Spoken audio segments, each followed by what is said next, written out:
Their main thing that they say will happen with the moment of big disruption is when at the bottom of the Mariana Trench, the magma breaks through and comes in contact with the ocean. And they say when this happens, there will be a super huge explosion like you get whenever you pour, melted, scalding metal into, say, a tub of water. The problem is there are about 50 times more volcanic eruptions under the ocean than there are up here where we can actually observe them. Magma, lava, is constantly, every second of every day, coming in contact with the ocean, and it does not produce these effects. Doing this in a tub is very different than actually taking a look at what is happening geophysically. Not to mention the fact that it's not just boiling hot metal in the mantle, it's other things as well, it's other chemistries. And so when you combine that with the modern observations and knowledge that the vast majority of the volcanoes are under the ocean, and they are constantly going off. We are well aware that the hydraulic impact resulting from a rupture in the Mariana Trench is not the same as pouring lead into the bathtub. It was just a visual example of the explosive nature of water. The magma that rises from the depths is much hotter and has a different chemical composition than the magma usually released in underwater eruptions. That is why a burst of such superheated magma squeezed by the pressure of a column of water will cause an explosion thousands of times larger than the entire reserve of nuclear weapons on Earth. And that explosion would rip through the atmosphere.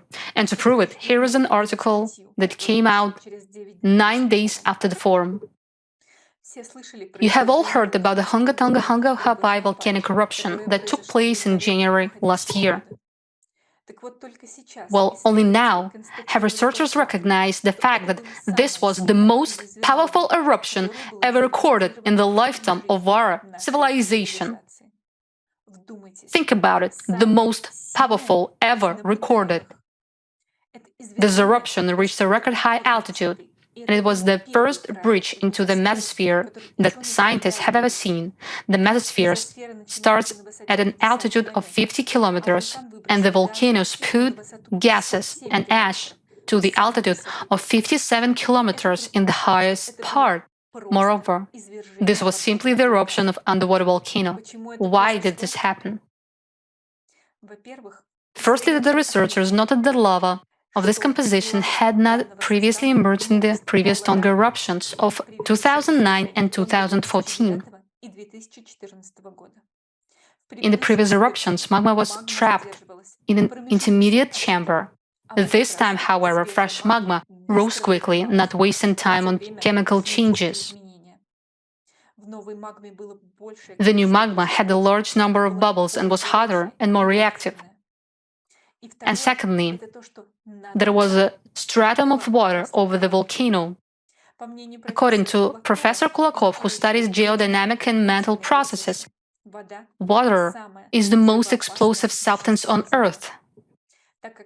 Because often, when water comes into abrupt contact with lava during explosions are far more powerful than if a volcanic eruption were to occur in the absence of water.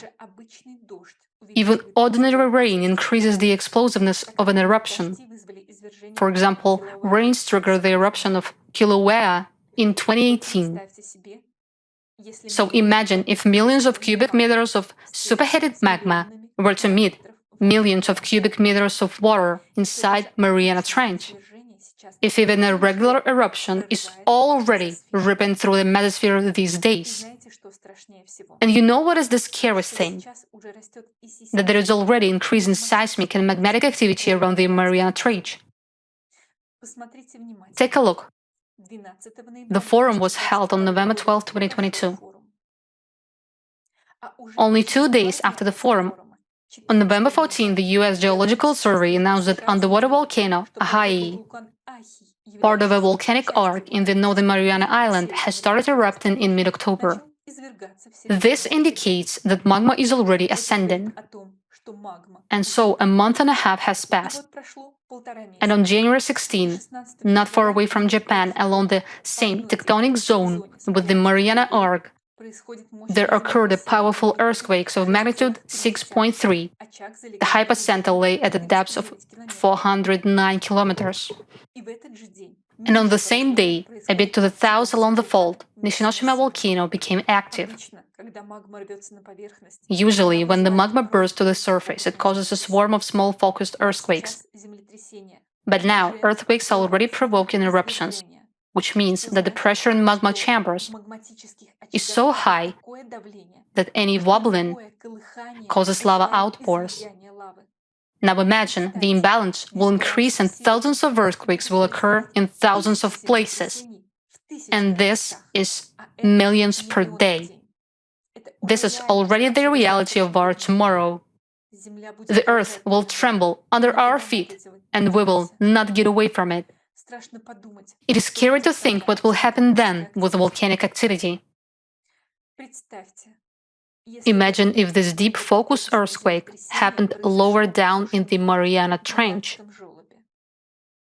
If it had happened there on January 16, we wouldn't be talking with you today. Now, the increase in seismic and volcanic activity is happening north of the Mariana Trench, but the activation will shift to the south. Unfortunately, but it is so. Number 3 relates to that. They say when this happens, it's going to create this massive eruption, an explosion of basically millions to billions of times any nuclear blast that has happened on the Earth before, and that this blast will kill the entire Earth. In addition to that not being supported by the things I just mentioned, what we are going through is a cycle. It happens every 12,000 years. Something like that has never happened before. There is nothing that is coming right now in this cycle that didn't happen 12,000 years ago, that didn't happen 24,000 years ago, 36,000 years ago, etc., etc., etc. And so I would say that for literally all the reasons I just mentioned, that is highly unlikely. We have been exploring the 12,000-year cycle of cataclysms for enough time to understand that every 24,000 years the cycle is stronger. Ben knows that perfectly well. Also, according to studies of ice cores, every 12,000 years there was an abnormal increase in volcanic activity. We already know that this is caused by the ascent of magma closer to the Earth's crust. And in the graph, you can see when such eruptions occurred. The size of circles reflects the size of the eruptions. And please pay your attention to the big red circles. They indicate that every 24,000 years, volcanic eruptions are more catastrophic.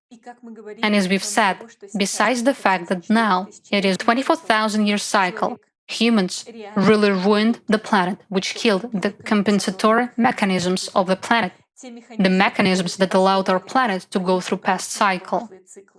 Therefore, now all the processes are developing many times stronger and faster than in the past 24,000 years. And comparing the previous cycle, which was 12,000 years ago, with the one that is happening now, it's like comparing the rage of a bear with a kitten. This cycle will simply tear our planet apart. Does Ben doubt that such a destruction of the planet is possible? And what do you think happened on Mars 24,000 years ago? Mars died exactly from the same events quite recently, and not at all 3 billion years ago, as NASA assures us. The fatal magma breakthrough on Mars occurred in the Valles Marineris. So ironic, isn't it? The Valles Marineris and the Mariana Trench. Obviously, the people who gave names to these zones knew something. I won't even answer Ben's comment regarding gravity. By the way, there is also no full-fledged satellite left on Mars, only a couple of fragments which are now called Phobos and Deimos. but we will talk about it in detail at the next forum on April 22 this year. Global Crisis, There is a Way Out, with 150 languages all simultaneous interpreting. We shouldn't neglect small things in the matter of the destruction of our planet by focusing only on the large earthquakes or eruptions. We perfectly understand the hydrodynamic processes that occur inside the Earth. Thanks to observations, we have our own picture and understanding. It is mathematically calculated. We have been explaining for a very long time that the neutrino radiation appears from the Earth interior and it began to increase. Back then, we began to warn about the fact that the core of the planet is under a new type of impact. We published a report on this in 2014, and much later this phenomenon was confirmed officially by scientists. And our friends, scientists with whom we have been cooperating for a long time, are studying all this. All the information comes directly from them, from volunteers.